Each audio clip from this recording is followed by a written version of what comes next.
Hi friends, welcome back to home style preparation Telugu. ఈరోజు అయితే ఎంతో సింపుల్గా క్విక్గా మనకి ఈవినింగ్ స్నాక్ అన్నది మనం ప్రిపేర్ చేసుకోవచ్చు. అదేంటో కాదండి, వైట్ సాస్ మ్యాగీ. ఎప్పుడు వైట్ సాస్ పాస్తా ట్రై చేస్తుంటారు కదా, ఈసారి మ్యాగీ ఎందుకు ట్రై చేయకూడదు? సో ఇలాగ ఒకసారి మీరు కూడా ట్రై చేసి చూడండి, చాలా టేస్టీగా ఉంటుంది, సూపర్గా ఉంటుంది. ముందుగా అయితే స్టవ్ వెలిగించి దాని మీద ప్యాన్ పెట్టేసి తగినంత వాటర్ అన్నది వేసుకోవాలి. ఇక్కడైతే నేను 2 మ్యాగీ ప్యాకెట్స్ తీసుకున్నాను. ఈ వాటర్ బాయిల్ అయిన తర్వాత మ్యాగీ అన్నది ఇందులో వేసుకోవాలి.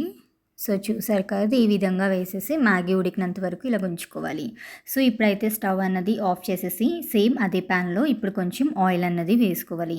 ఆయిల్ లేదా బటర్ అన్నది వేసుకుంటే సరిపోతుంది. ఇప్పుడు ముందుగా కట్ చేసిన ఉల్లిపాయలు, క్యాప్సికమ్, మీ దగ్గర ఏదైనా వెజిటేబుల్స్ ఉంటే ఆ వెజిటేబుల్స్ వేసుకోవచ్చు. ఇక్కడైతే నేను స్వీట్ కార్న్ కూడా యాడ్ చేస్తున్నాను. మీరు ఇంకా క్యారెట్, బ్రోకలీ, ఇంగ్లీష్ బీన్స్ ఇవన్నీ వేసుకోవచ్చు. ఈ అన్ని వెజిటేబుల్స్ ఫ్రై చేసుకొని పక్కన అన్నది పెట్టేసుకోవాలి. ఇప్పుడైతే కొంచెం బటర్ అన్నది వేసుకొని ఒక 2 or 3 టేబుల్ స్పూన్ మైదా ఇందులో వేసుకోవాలి. మైదా వేసుకున్నాక ఒక 2 నుంచి 5 నిమిషాల పాటు ఫ్రై చేసుకోవాలి. తర్వాత తగినంత పాలు అన్నది ఇందులో యాడ్ చేయాలి.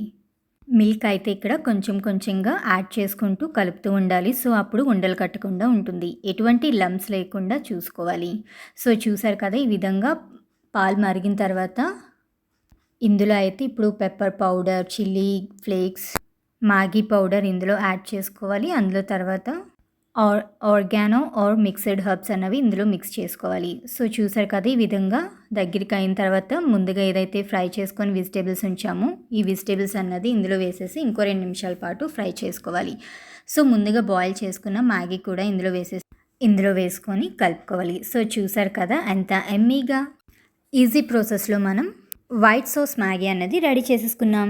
సో ఈ రెసిపీ మీకు నచ్చిందని నేను అనుకుంటున్నాను. నా ఛానల్ని సబ్స్క్రైబ్ చేయడం మాత్రం మర్చిపోకండి. సబ్స్క్రైబ్ చేసుకున్న తర్వాత బెల్ ఐకాన్ ఉంటుంది కదా, అది క్లిక్ చేసినట్లయితే ఎప్పుడైనా నేను కొత్త వీడియోస్ పెట్టినప్పుడు మీకు నోటిఫికేషన్స్ అనేవి వస్తాయి. Thank you, bye.